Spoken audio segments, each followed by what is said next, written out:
En estos momentos ya nos acompañan nuestros queridos invitados. Gracias por la paciencia. Está Miguel Ugaz Gaviño, experto en comunicación estratégica, y Nancy Arellano, consultora en comunicación política. Ambos muy buenas noches y gracias por la paciencia también. Bueno, primero esta amenaza contra el presidente del Jurado Nacional de Elecciones, que se da en un ambiente en que los candidatos acusan a los órganos electorales de ser lentos, de no ser objetivos, entre otras cosas.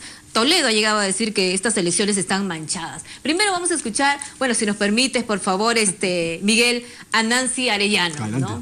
Nancy, ¿qué tal? Buenas noches. Bien, todo bien. Bueno, dentro de lo que cabe con la situación actual, ¿no? Se presentan unas elecciones bastante movidas en todos los sentidos.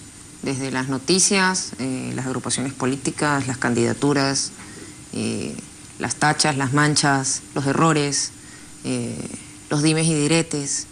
De verdad que... Pero ya esto ya pasa cualquier tipo de apreciación, ¿no? Porque ya la amenaza al árbitro,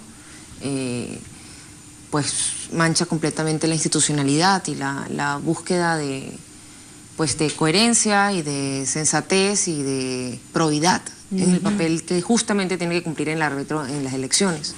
Miguel Ugaz, ¿qué habría detrás, ¿no? Mira, es bien difícil saberlo, Raquel. Lo que pasa es que definitivamente hay pues ciertos procesos y procedimientos que los jurados, el jurado electoral especial, el jurado nacional, tienen que cumplir, tienen sus tiempos, tienen sus idas y vueltas, y esto genera una obvia digamos, inquietud entre los electores, entre la población, y que ocurran este tipo de cosas, como dice Nancy, enturbian muchísimo el proceso. Y claro, en este momento pues es muy fácil que cualquiera pueda levantar la bandera y decir, bueno, este proceso está viciado, como lo ha dicho el expresidente Toledo. Y digamos, no le están haciendo ningún favor ni al proceso ni al país. Entonces yo creo que este es el momento en que hay que tomar las cosas con mucha calma. Con mucha calma. Con mucha serenidad, entender que los partidos políticos, los actores políticos tienen que entender que del otro lado estamos nosotros los electores y que nos merecemos escuchar sus propuestas y no estar escuchando este tipo de cosas, ¿no? Ni estas acusaciones, ni estas amenazas vengan de quien vengan. Creo que está llegando el momento en el que tenemos que empezar a tener ya la posibilidad, los electores, de reflexionar y de discutir sobre propuestas. Ahora, ¿cómo ves el trabajo de los órganos electorales, del jurado electoral especial? Ahora, a propósito de que han presentado incluso un recurso de recusación contra el doctor Manuel Miranda, acusándolo de no ser objetivo. ¿Cómo has visto el rol de los órganos? Son los árbitros, ¿no? Como dicen, son los árbitros. Con estos caballos andamos, y yo creo que este es un jurado, tanto el jurado nacional como el jurado electoral, yo creo que no hay ningún motivo para dudar de ellos. O sea, no estamos en los 90s donde el poder político influía en los otros poderes, en el poder judicial, en el poder legislativo, en el poder electoral. Entonces, yo creo que estos señores han sido nombrados con Pero toda la ley. Pero se les acusa, ¿no?, de ser muy lentos para resolver los casos de los candidatos. Pero no están dentro de los tiempos. Sí, están dentro de los tiempos, ¿no? Yo siento que hay impaciencia, y esa impaciencia es asusada, obviamente, por ciertos candidatos que quieren pues jalar agua para su molino, ¿no? Aquellos que buscan tachar a uno y aquellos que buscan no ser tachados, ¿no? Bueno, entonces, claro, el proceso está dentro de los tiempos, y las reglas del juego han estado allí, con las modificatorias que se hicieron recientemente, pero han estado allí. Entonces, si las organizaciones políticas están al tanto de las leyes que regulan, tenían objeciones respecto a la tramitología, debieron haber recusado esas observaciones en su momento. Para eso son la clase política. ¿O no? Ahora, Nancy, se están presentando tachas contra la candidatura de Julio Guzmán. ¿Esto lo podría de alguna manera beneficiar con más publicidad? Absolutamente. ¿Y se le puede victimizar aún más? De hecho, todo el tiempo yo he señalado que Guzmán capitaliza de todo este proceso y se lleva a un escenario David versus Goliat, haciendo ver su candidatura como la candidatura fresca, antisistema, que molesta a los viejos actores, ¿no? A los dinosaurios, como lo dice él, y refuerza el mensaje de grupo, de cohesión de grupo, de afrenta. Políticamente resulta muy útil para TPP. Y además se ha visto en la última encuesta, está posicionado en el segundo lugar. Lo que no resulta muy útil es que haya contradicciones, es que las propuestas no sean claras. A todo esto, ¿no? En las últimas horas ha habido una contradicción, por ejemplo, en lo que se refiere a Julio Guzmán, cuya candidatura todavía está en veremos con respecto a estas tachas, entre lo que él dice Y Gonzalo Aguirre, que es un fundador de Todos por el Perú, ¿no? Él piensa que se deberían flexibilizar las normas laborales, que no se debería aumentar el sueldo mínimo. Y Julio Guzmán ha dicho, bueno, esa es su opinión, pero mi posición es otra. Se está dando dos mensajes contradictorios. De hecho, Guzmán decía que una cosa es lo que opinan los candidatos al Congreso y otra el presidente, dice él, ¿no? ¿Y cómo es eso? Y que él iba a mediar, iba a ser el árbitro para que se sometiera a discusión.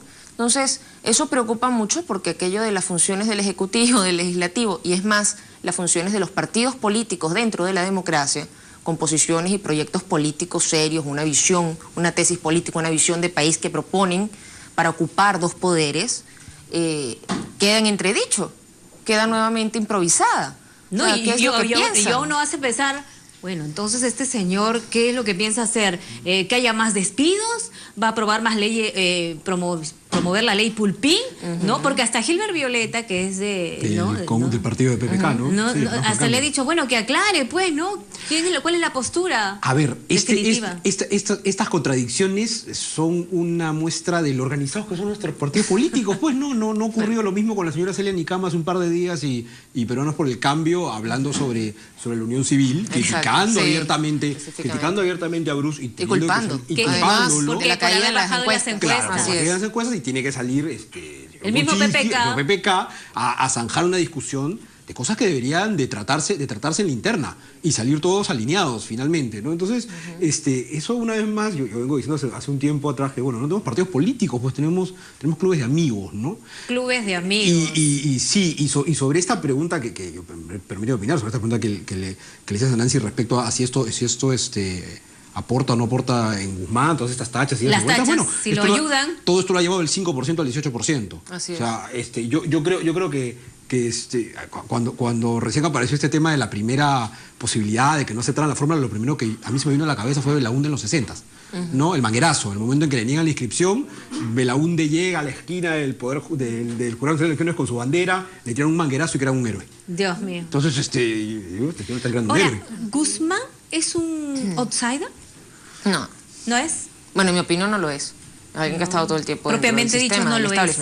Ha estado dentro porque de la administración pública directamente. Entonces es difícil pensar que sea un outsider. El partido político es un partido que, bueno, tienen entredicho si es un partido como tal o si en todo el sentido de proponer una doctrina diferente, ocupar un espacio en el espectro, tener una tradición partidista, pareciera que no, porque a pesar de haber estado en distintas elecciones, han cambiado las directrices, los tipos de candidato, etcétera, ¿no? Y además mostraron poca pericia en cumplir con los requisitos desde octubre a nuestros días. Y en ese sentido, más allá de la informalidad, por decirlo así, en la que se ha caído, el señor Guzmán ha sido parte del gobierno actual incluso. Entonces, hablar de un outsider cuando no hay un proyecto político diferente, diferenciador, específicamente, que no está claro para todos los partícipes que quieren ocupar posiciones de poder y que además se ha contradicho en declaraciones, me hace pensar que difícilmente sea una propuesta de desmarque. Pareciera ser una propuesta que está jugando al desmarque, pero que no se desmarca frontalmente, mostrando ser algo distinto, sólido, diferente, trabajado, reposado, bien pensado, con críticas puntuales y soluciones puntuales. Le han dicho Guzmán, ¿tú crees que sea el candidato del gobierno? No podría decirlo. Eso es algo que no vamos a saber hasta que lo sepamos. Un par de comentarios. Yo creo que Guzmán es más outsider, no tanto por lo que él mismo es, sino por lo que el elector necesita. El elector reclama a alguien que esté fuera del sistema y entiende o decodifica que este señor es un outsider. Quizá en términos formales, políticos, pues propiamente no lo sea. Propiamente dicho, quizá con lo que expone Nancy no lo sea. Pero yo creo que el elector está necesitando... Es como el tema de si puede haber sistemas que sean revolución. Tú no puedes ser sistema y revolución al mismo tiempo. O eres sistema, o eres revolución, o eres antisistema. En ese sentido es que yo me refiero que difícilmente sea un outsider. Porque, por ejemplo, apoya al TPP. Si es un antisistema, ¿cómo va a apoyar el TPP? El TPP, por ejemplo. Sí, ahora, los que dicen que van a votar por él es... porque ven en él alguien que podría derrotar a Keiko Fujimori. Tienes siempre el antifujimorismo muy arraigado y el fuerte antivoto que lo ratifican las encuestas que salieron el domingo pasado, ¿no? Entonces sí, en una eventual segunda vuelta puedes tener a mucha gente que termine votando por Guzmán justamente por no votar por Fujimori. Nos pasó con Humala. O sea, Humala era el chavismo encarnado y mucha gente terminó votando por Ollanta Humala, a pesar de eso, por un voto en contra. Entonces, claro, lo que te encuentras lamentablemente, es el voto anti, ¿no? Claro. Venimos hace ya varias elecciones votando en contra de. Le dicen el mal menor. La verdad es que es votar en contra de algo o de alguien, pero claro, no votamos por una ideología, no votamos por una propuesta, no votamos por planes de gobierno, y es ahí donde las campañas están sí, yo voto a favor y un voto en contra. Sí. Y por otro lado, específicamente captando la idea de lo que comentabas de Guzmán, creo que él está capturando el tema de la política y la antipolítica, que en algún momento capturó parte del fujimorismo y lo sigue capturando, porque el fujimorismo captura, por un lado, quienes quieren a alguien con experiencia en la rememoranza de Fujimori, de Alberto Fujimori, y también quien quiera algo nuevo, porque la candidatura de Keiko Fujimori representa ambas cosas en un constructo bien particular. En el caso de Guzmán, sí ha logrado farandulizar la política en el sentido de usar las estrategias comunicacionales del coaching actual, del marketing político más mediático, el tema de dirigir el discurso nosotros vamos, de incluir a la audiencia en el discurso, de tener una imagen fresca, muy estilo lifestyle clean, la camisa clara, el jean, las mangas arremangadas, pero siempre está muy bien planchado, la sonrisa. O sea, es un candidato que ha capitalizado la estética del siglo XXI y discursivamente ha logrado capitalizar también eso, con algunos bemoles, ¿no? Ahora, pero por eso te digo que es un tema. Ahora, ellos van a luchar por este cambio de color. Ellos son la ola morada y le quieren cambiar el símbolo a rojo. ¿Esto podría tener algún impacto? Sí, yo creo que sí puede tener algún tipo de impacto, ¿no? Sí. Se ha posicionado mucho con el tema de este color morado, claro, que además es muy fuerte, es muy duro, ¿no? Cuando tú empiezas a mirar los colores rojos, te encuentras pues con Alianza Popular, te encuentras con Acción Popular, te encuentras con varios partidos ya que, claro, Alianza Popular, que son rojos, ¿no? Entonces, sí les puede complicar ese tema de a tan corto tiempo empezar a posicionar nuevamente colores. Desde el punto de vista de la comunicación, ya a mitad de la campaña, pues que te cambien los colores, algo tan fundamental como eso es complicado. Yo sin Nancy no estoy muy de acuerdo en este tema de que él ha sabido capitalizar muy bien su imagen. Me refiero a la estética, cuando digo sí, someramente. Someramente a nivel estético. Quizás el que mejor lo ha hecho dentro de un panorama bien gris. Pero claro, siento que incluso... es que ya estamos con los desmarques, no te olvides. Sí, bueno. Siento que incluso hasta en eso no Seguimos con los desmarques, claro, no hay mucha diferenciación. De hecho, se han visto similitudes con el tema de Podemos, intentando capitalizar el movimiento de los indignados, pero no logra tampoco capturarlo 100%. En el caso de Guzmán, a nivel incluso del lenguaje corporal y el lenguaje facial hay debilidades importantes. Tiene un tique en los ojos que sale a relucir cada vez que lo sacan de quicio. Y Miguel, si nos permite, vamos a ver los resultados de la última encuesta de CPI, ¿no? Tenemos ahí en pantalla, ahí está, también los tenemos en pantalla, ahí está. Bueno, esta encuesta de CPI confirma que Keiko se mantiene primera con 33,7, Julio Guzmán 18,3, Acuña 7,3, que ha bajado varios puntos, PPK 6,8, Alan García ha subido un poquito, pero está ahí, se mantiene 6,4 en el quinto lugar. Y también seguimos con esta encuesta de CPI, Verónica Mendoza, que está con 4,1, Alfredo Barnechea 3,8, los dos han subido un poquito, y Alejandro Toledo sí está en un descenso terrible, 1,8, Gregorio Santos 1,7 y Daniel Urresti no pasa del 1%. Otros candidatos, Blanco Viciado con 9,2, Lo Saben opina 4,4. Tenemos otro cuadro, bueno, la ficha técnica. Bien. Bueno, ¿cómo interpretar esta encuesta? Además se había hecho otras sin ambos candidatos, sin Guzmán y sin Acuña. Y más o menos, bueno, pues se mantiene Keiko, que definitivamente pasa a la segunda vuelta. ¿Cómo analizar estos resultados? A ver, Keiko Fujimori mantiene el mismo entre 30 y 34% que viene desde la elección pasada. No sube ni baja, ¿no? No sube ni baja, cae un poquito, 0.4%. Guzmán sube 4.2%, y es este efecto que trae todo este tema del Jurado Nacional de Elecciones. Cuando Guzmán aparece en redes sociales, su gran empuje fue llegar al 5%. Las redes sociales lo llevaron hasta el 5%, luego pasó al offline, digamos, a las entrevistas en medios y etcétera. Y ahí es donde, claro, es donde tienes que hacer la conexión, el momento en el cual el candidato ya tiene que salir a la calle. Claro. Ya lo tienes que poder sentir fuera. Y justo le aparece este tema del Jurado de Elecciones, y yo creo que eso es un poco lo que lo lleva hasta el 18%. Yo tenía una conversación muy larga con unos amigos muy entendidos esta mañana, y claro, yo le decía, este 18% es más o menos el mismo 18% que tuvo PPK en algún momento. O sea, si quieres hacer el símil, PPK llegó más o menos hasta ese número, hasta ese 18% en la elección pasada, y ahí quedó, ¿no? Habría que ver cómo van evolucionando las encuestas. Y para ti, Nancy, ¿cómo lo analizas? Bueno, en realidad en las encuestas hay cualquier cantidad de números diferentes esta semana. Hay encuestas que le dan el 18 y encuestas que lo ponen en 14. Hay encuestas que ponen más arriba incluso a García, y hay encuestas que lo ponen como la de CPI en 6.4.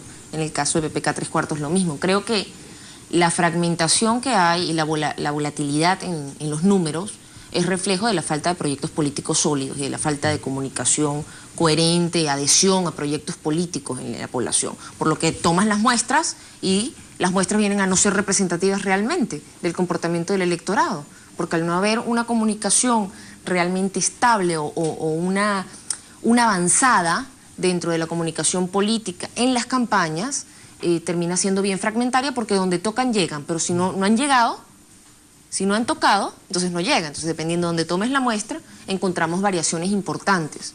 Creo que ahí hay un mensaje que los políticos no han sabido interpretar, en el sentido de que dicen, no, las encuestas están viciadas, las encuestas... Eso es lo que han salido a decir, claro, todos los que están abajo. No, quizás las encuestas no están viciadas. Lo dicen, ¿no?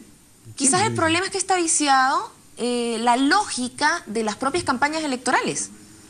Y eso es lo que no permite que sean una muestra fidedigna del electorado. Ahora, las encuestas pueden de alguna manera orientar o, no sé, influir en aquel que está todavía dudando. Sí. Yo creo que sí. Ahora, lo que te están mostrando son tendencias, ¿no? Querer decir que... A ver, porque todavía hay electores que dicen, Guzmán está subiendo, lo voy a apoyar. Y no tienen la menor idea de lo que está ofreciendo, pero lo quiere apoyar. Eso es un fenómeno que yo de hecho preguntaba la otra vez, ¿no? Tuve que preguntar porque, bueno, yo no soy peruana, tengo 3 años en el Perú, y decía, ¿por qué el peruano vota a ganador? ¿Por qué? O sea, ¿será que cuando les ponen la banda presidencial les llega a su casa un fajito de soles, dependiendo si pegaste el número, están jugando a la tinca? Eso es una cosa psicológica bastante extraña, pero ocurre. O sea, el fenómeno del outsider, que tiene también rato en el fuero político, el tema de votar a ganador también, y son votos irracionales, en ese sentido muy emotivos, y por eso vemos que las campañas siempre intentan apelar a lo emotivo en respuesta, porque han buscado caracterizar al electorado dentro de estas particularidades. Ahora, ¿son realmente virtudes del sistema? ¿Son causas más bien de la fragilidad del sistema? ¿Traen como consecuencia candidaturas improvisadas, fragilidad institucional, debilidades en términos de gobernanza? ¿Es bueno para el Perú? Es la pregunta que yo creo que hoy día con la masificación de los medios, con redes sociales, con formas de intercambio, interacción, facilidades para integrarnos como país, deberían hacerse desde la clase política. Hay un tema que es bien interesante. Justamente estaba viendo una nota que sacó esta tarde Semana Económica, en la web de Semana Económica, y hablaba justamente de cómo estaban las encuestas, las últimas 2 elecciones en estas alturas, digamos, hacia fines de febrero. Y si te das cuenta, los que iban punteando, salvo Keiko, que pasó segunda vuelta, quien iba en segundo puesto no llegó. En las elecciones pasadas, en esta época, todavía Alejandro Toledo era puntero. Y Ollanthumal estaba con 4 o 5%. Y las encuestas se equivocaron. Y no se equivocaron. Lo que pasa es que... justamente te mostraban eso, ¿no? Te mostraban, pues, a un Alejandro Toledo primero, a una Keiko Fujimori que venía bastante atrás, y luego de eso tenías allá un pelotón muy retrasado. Lo que quiero decir no es que las encuestas se hayan equivocado, sino que todavía te queda marzo, que va a ser fundamental y donde puede voltearse cualquier cosa. Y las encuestas terminan siendo un rating de los candidatos. Los candidatos tienen un buen rating en un momento de acuerdo a lo que han venido mostrando mediáticamente, a la trama, y ¿no? Bajan y suben, porque va más allá del quehacer político. Por eso hablaba de la farandulización de la política. Bueno, y se viene en marzo que va a ser una guerra. Ya por lo que vemos, esta campaña va a ser, pero a muerte. Así es. Hablemos de farandulización de la política. Una vez más, en el momento en el que PPK logra el gran despegue en la elección pasada, es cuando tiene un momento farandulero en un mercado y una señora lo toca. No, pero esta vez le ha ido mal a PPK porque ha perdido la paciencia. Sí, total. Le he dicho ignorar. Lo que hizo con el de la República, eso estuvo terrible. Pero está estresado, es ser humano, yo lo sé, son seres humanos, pero... Sí, pero ahí está el tema de la farandulización, ¿no? Entonces hay que esperar a ver cuál va a ser ese disparo que puede hacer.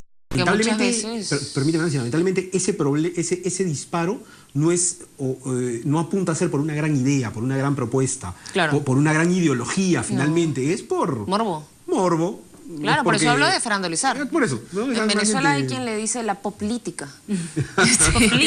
Poplítica. Si Guzmán llega a ser tachado porque están presentando tantas tachas, ¿a dónde serían sus votos? ¿A qué candidatos?